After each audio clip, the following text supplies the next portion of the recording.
현대 사회에서 스포츠는 보는 스포츠에서 참여하는 스포츠로, 그리고 미디어 스포츠로 우리 생활과 더 밀접한 관계를 만들어 나가고 있습니다.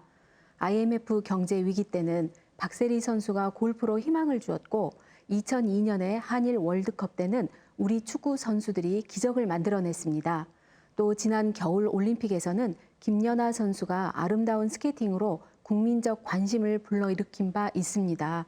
이처럼 미디어 없는 스포츠는 이제 상상할 수 없고, 스포츠가 생활에 된 미국에서는 스포츠와 미디어를 연계시켜 스포테이먼트로 활용하는 사례가 늘고 있습니다. MBN 야한 스포츠 역시 이런 흐름 속에서 탄생한 프로그램인데요. 스포츠 뉴스와 연예 프로그램을 혼합시킨 새로운 형식의 스포테이먼트 뉴스 쇼를 표방하고 있습니다.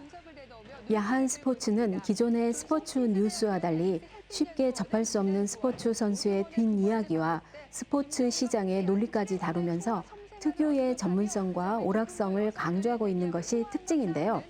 지난 12월 25일 이슈 코너에서는 로드먼의 방북 소식, 홍명보 감독이 벌인 소아암 돕기 풋살 경기 소식, 추신수 선수가 미국 텍사스 레인저스와 7년간 1억 3천만 달러의 계약을 맺었다는 소식 등을 소개했습니다.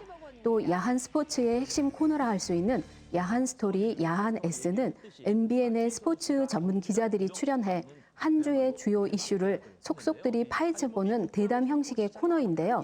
이날은 추신수 선수의 계약 뒷이야기를 전하면서 자료 화면과 그래프, 그리고 도표를 이용해 관련 정보를 친절하고 알기 쉽게 설명하고 있어서 바람직했습니다. 또한 성탄절 기념으로 전해준 산타와 함께하는 이색 스포츠 소식은 시의적절함은 물론 오락적 기능까지 하고 있어서 즐겁게 시청할 수 있었습니다. 하지만 이어진 스포츠 플러스 코너에서 소개된 2013년 MBN 여성 스포츠 대상 소식을 전하면서 여자 선수들의 화장과 패션, 그리고 외모를 중심으로만 보여주고 이야기한 부분은 다소 아쉬웠습니다. 여성 스포츠 대상이라는 행사를 마련하게 된 의미를 생각해 본다면 여자 선수들의 외모보다는 그녀들의 능력과 노력에 더 초점을 맞췄어야 했다는 생각입니다. 12월 18일 방송된 이슈 코너에서는 스피드 스케이팅의 이상화 선수가 MBN 여성 스포츠 대상에 선정됐다는 소식, 은퇴한 농구 황제 마이클 조던의 농구화가 경매에서 1억 1천만 원에 낙찰되었다는 흥미로운 소식 등이 소개되었는데요. 뉴스 쇼답게 스포츠 이슈를 너무 무겁지도 지나치게 가볍지도 않게 풀어내고 있어서 참신했습니다. 또 야한 스토리, 야한 S에서는 박지성 선수를 바라보는 네덜란드 언론의 시각에 대해 분석을 해봤는데요. 박지성 선수의 경기력에서부터 계속되는 무릎 부상, 그리고 향후 전망 등에 대해 두 기자의 세밀하고 체계적인 분석, 거침없는 독설까지 들을 수 있어서 흥미로웠습니다.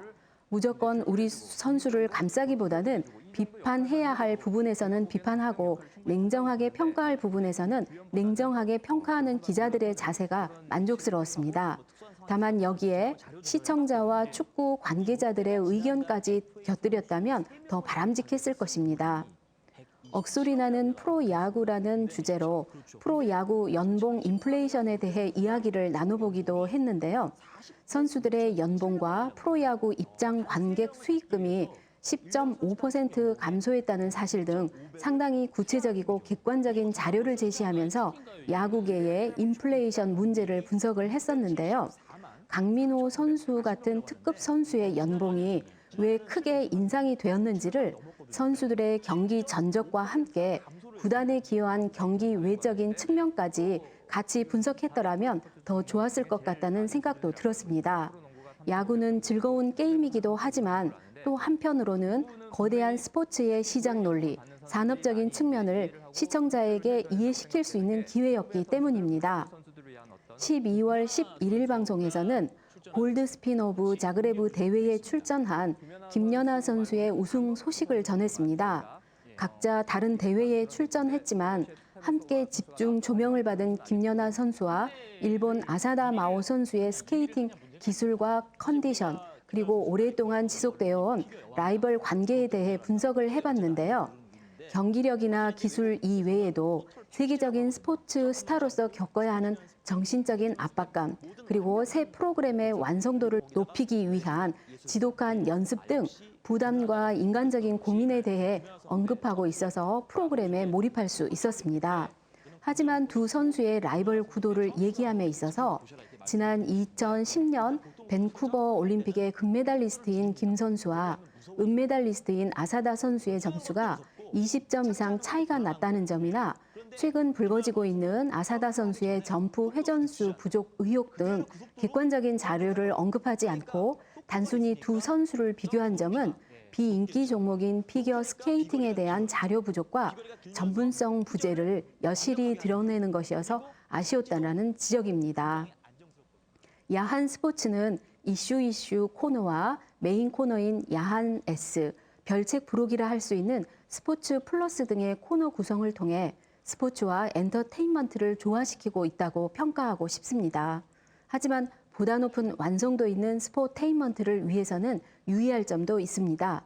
우선 스포츠 뉴스를 브리핑하는 형식에 더욱 오락적인 요소를 가미할 필요가 있습니다. 또한 스포츠 소재의 폭 역시 넓힐 필요가 있습니다. 즉, 스포테인먼트적인 요소를 더욱 많이 추가하기를 바랍니다. 미국의 경우 스포츠와 엔터테인먼트를 결합한 다양한 시도들이 있었고 이들이 미디어에 적극적으로 소개되고 있습니다. 예를 들어서 미국 메이저리그 팀인 미러키의 브루어스는 소세지를 마스코트로 만들어 달리기 경주를 하도록 하면서 관중들에게 즐거움을 선사하고 있고 디즈니랜드의 테마로 사용되는 자동차 경주대회 나스카도 이러한 시도들 중에 하나입니다. 이와 같이 국내외의 스포 엔터테인먼트 사례를 꾸준히 발굴하고 소개해 주었으면 합니다. 또한 이제 스포츠는 스포츠 마케팅 에이전트들에 의해 움직이며 스포츠 선수 매니지먼트와 컨설팅, 그리고 스포츠 프로그램 제작과 홍보 등 전방위적인 활동이 가속화되고 있는 만큼 스포츠가 파생시킨 다양한 문화들도 함께 소개할 필요가 있겠습니다. 예를 들어 소림사 축구, 국가대표, 우리 생애 최고의 순간 같은 스포츠 영화, 그리고 슬램덩크 같은 스포츠 만화, 다양한 스포츠 게임과 패션 등 재미있는 스포츠 문화를 더 다양하게 다루어 주었으면 합니다. 마지막으로 야한 스포츠와 같은 스포츠 관련 프로그램 편성 시간을 늘리고 시간대도 앞당겨서 모든 시청자가 쉽게 접근할 수 있는 기회를 제공해 주기를 바랍니다. 기본적으로 스포츠는 방송 매체 없이 존재하는 것이 불가능합니다. 그만큼 스포츠와 미디어가 만나면 그 파급력은 엄청나게 커지고 현대사회에서 스포츠는 경기를 넘어선 문화가 되어버렸습니다. 스포츠 뉴스와 정보를 보다 재미있고 유쾌하게 보여주는 야한 스포츠가 폭넓은 소재와 다양한 뒷이야기, 그리고 전문성 강화로 스포츠와 엔터테인먼트의 시너지 효과를 보여주는 프로그램으로 자리 잡기를 바랍니다. 감사합니다.